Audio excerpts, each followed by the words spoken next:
Welcome back, everyone. Today, we're going to be ranking all 12 geological time periods on a tier list. Now, a very random topic, but it just, someone told me about it. So I was like, hey, that's actually an interesting idea. So let's go ahead and get it done.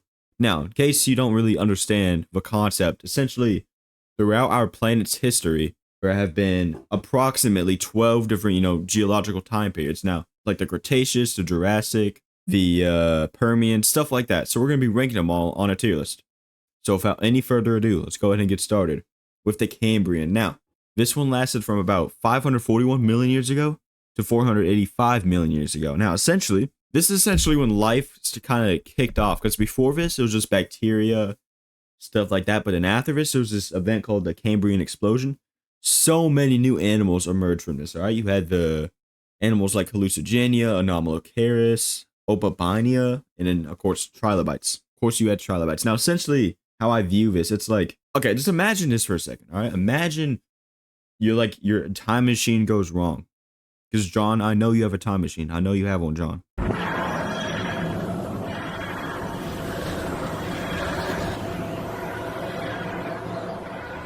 So let's pretend your time machine goes wrong.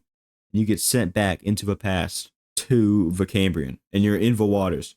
The things you'll see in that ocean are so alien, dude. Way more alien than today, which is insane. Like, if you're just stranded in this ocean, you would probably think you're on an alien planet. And also, you gotta admit, this is kind of like the starting point, really, for most modern species. One of the most modern species can be traced back to the Cambrian explosion. Whole huge, just out of nowhere, huge explosion of life popping up out of nowhere. And then there's so many unique and crazy species, like Hallucigenia. Look at Hallucigenia. What even is this? What kind of animal is this? Opabania? What even is an Opabania?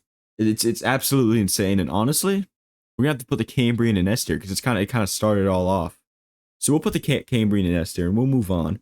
We're gonna move on to the Ordovician. All right, this one lasted from about 485 million years ago to 443, and essentially, it was the first time in history that like plants were kind of on land, or at least plant cells, stuff like that. First time they were on land, so that's pretty interesting. A cool little fact or tad bit, a little theory, is that our planet might have had rings. Like Saturn, we might have had rings around a planet, which is actually kind of crazy. It's kind of crazy that we could have had rings, but this one, it didn't really do nothing crazy. It's kind of just like you take the Cambrian and then you just kind of evolve everything a little, which on its own isn't really that insane.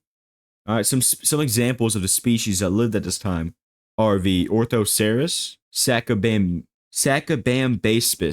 Sacabambasis. Pull up the image of the Sacabambasis. Look at this guy. What even is this, dude? Such a goofy fella. And then coral. A coral started appearing around this time. So it is interesting, but at the same time, when you compare it to stuff later on, it's not that crazy. All right. So honestly, we're gonna have to put this one into D tier. I think D tier is a good spot for this. We might move it later on. We might not, but we'll see. Well, what's next is the Silurian. All right, 443 to 419 million years ago. Now, this was kind of the rise of jawed fish, because in the Ordovician, but that's when fish first started to appear, but they didn't have jaws. They're kind of just like sucky things, for lack of better words. But now in this period, they kind of evolved to have jaws, which is kind of cool. This is also the first land animals, just like little bugs, stuff like that. Nothing too crazy yet. So first land animals. And the first jawed fish. Pretty cool. Now, of course, for the animals, we have trilobites, as always. We have eurypterids. And these are essentially sea scorpions. Yeah, sea scorpions. In case you don't know, the channel name is Scorpion. So, considering the fact that this period had water scorpions, that is pretty insane. Now, they didn't have the largest sea scorpions yet. So, we're going to put this into C tier. Because the sea scorpions of this time period were nothing crazy, but they did have sea scorpions, and obviously they had trilobites, the first jawed fish, all that jazz. So we're going to put it into C tier. We're going to move on to the Devonian period, 419 to 359 million years ago. Now, the nickname for this time period is called the Age of Fishes, which is peak, absolute peak. The Age of Fishes, come on, little fishy guys, is what you might think if you're John. But the thing is, the fish back then were not huge, were not tiny.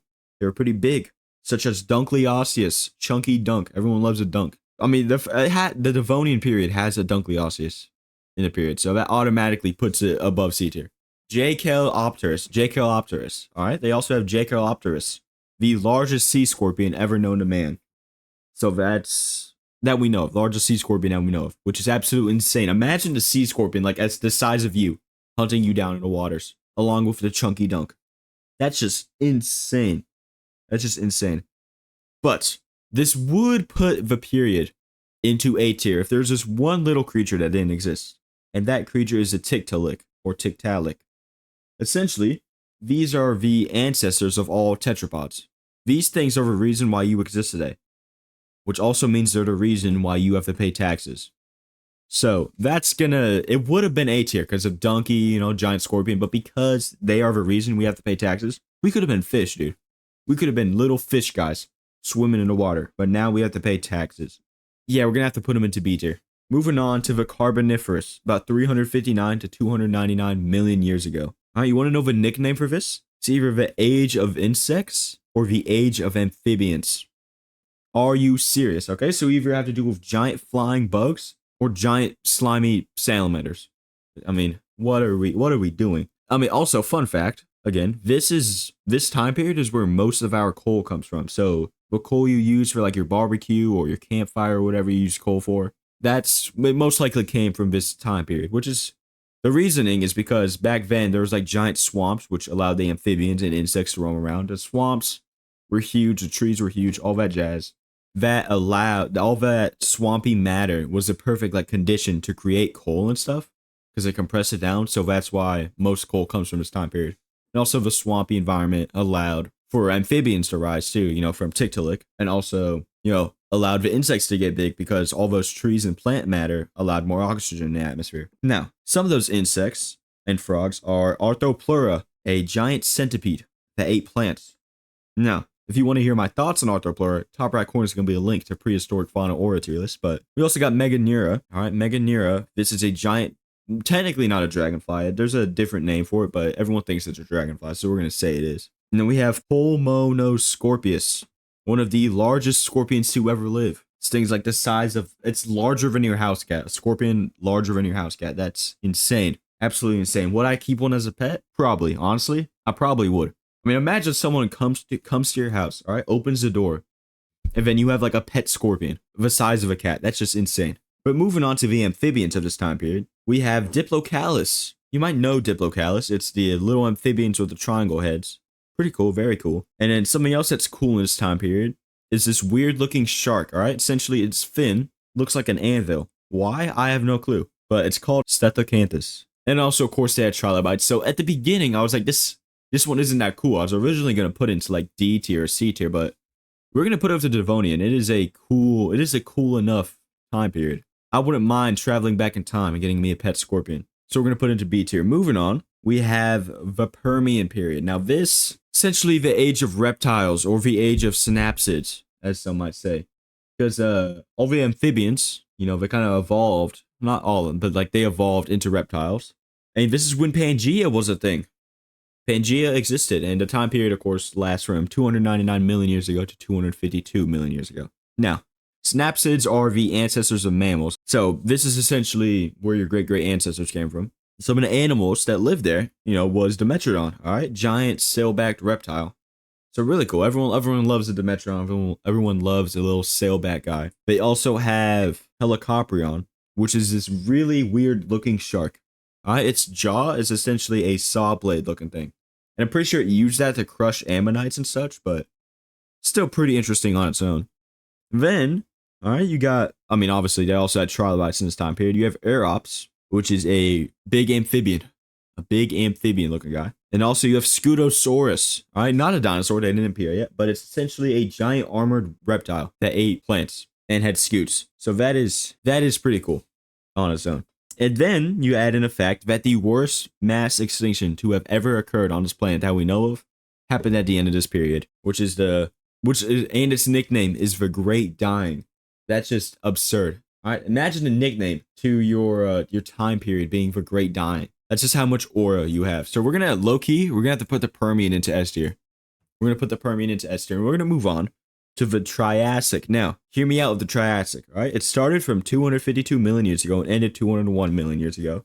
Ended also it also ended with a mass extinction, although not a large one. Now, essentially, the first half of this period is like the off-brand Permian with a bunch of random reptiles trying to take over. And the end was dinosaurs, starting. So most of this time period wasn't even dinosaur time, even though it was the beginning of the Mesozoic. So that kind of knocks it down a few points. It's really just an off-brand Permian if you think about it. I mean, the dinosaur species that we have, it's like Coelophysis, Plateosaurus, Herrerasaurus, stuff like that. But I don't know. The Triassic just isn't that cool. It is cool on its own, but like if you think about it, the Permian was just a bit better, gang.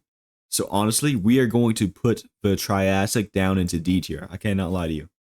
Not even arguably. Moving on to a better time period is the Jurassic, 201 to 145 million years ago. Now, some animals from this time period were the, Stegosaurus, Allosaurus, Brachiosaurus, Dilophosaurus, this is when pterosaurs first started, Ichthyosaurs, Plesiosaurs, and Pliosaurs, they started in this time period. So very crazy things going on around the world. And then, so you had all kinds of creatures running around in this time period, which honestly, that puts it up into A tier. And also Jurassic Park is named after it. Even though most dinosaurs from Jurassic Park aren't even from the Jurassic period, but Cretaceous Park doesn't sound as cool. Isn't as catchy. So we're gonna let it slide. We're gonna put the Jurassic period in A tier. But that's because the Cretaceous period is obviously going to S tier. Now, it lasted from 145 to 66 million years ago. And it had some of the most craziest creatures and some of the largest creatures ever known to man, all right? In the waters, you had Mosasaurus. In the skies, you had Quetzalcoatlus, Hatzegoropteryx, all of them dudes. And on land, you had Argentinosaurus, Spinosaurus, Velociraptor, Triceratops, Ankylosaurus. The list goes on and on and on. It's just insane. This is when birds first started evolving. This is when flowering plants first started evolving, all right? A lot of things started evolving in this time period. And honestly, the dinosaurs would have been, if the meteor never hit, the dinosaurs would 100% still be around today, and we would not be here. So you gotta kind of thank the meteor. Also, it might not even have been a meteor that took out the dinosaurs, because in India, there was these volcanic, because at the time India, the tectonic plate was pushing into the Asian plate and causing the Himalayas to be formed. So that was kind of causing a lot of volcanic eruptions at the time.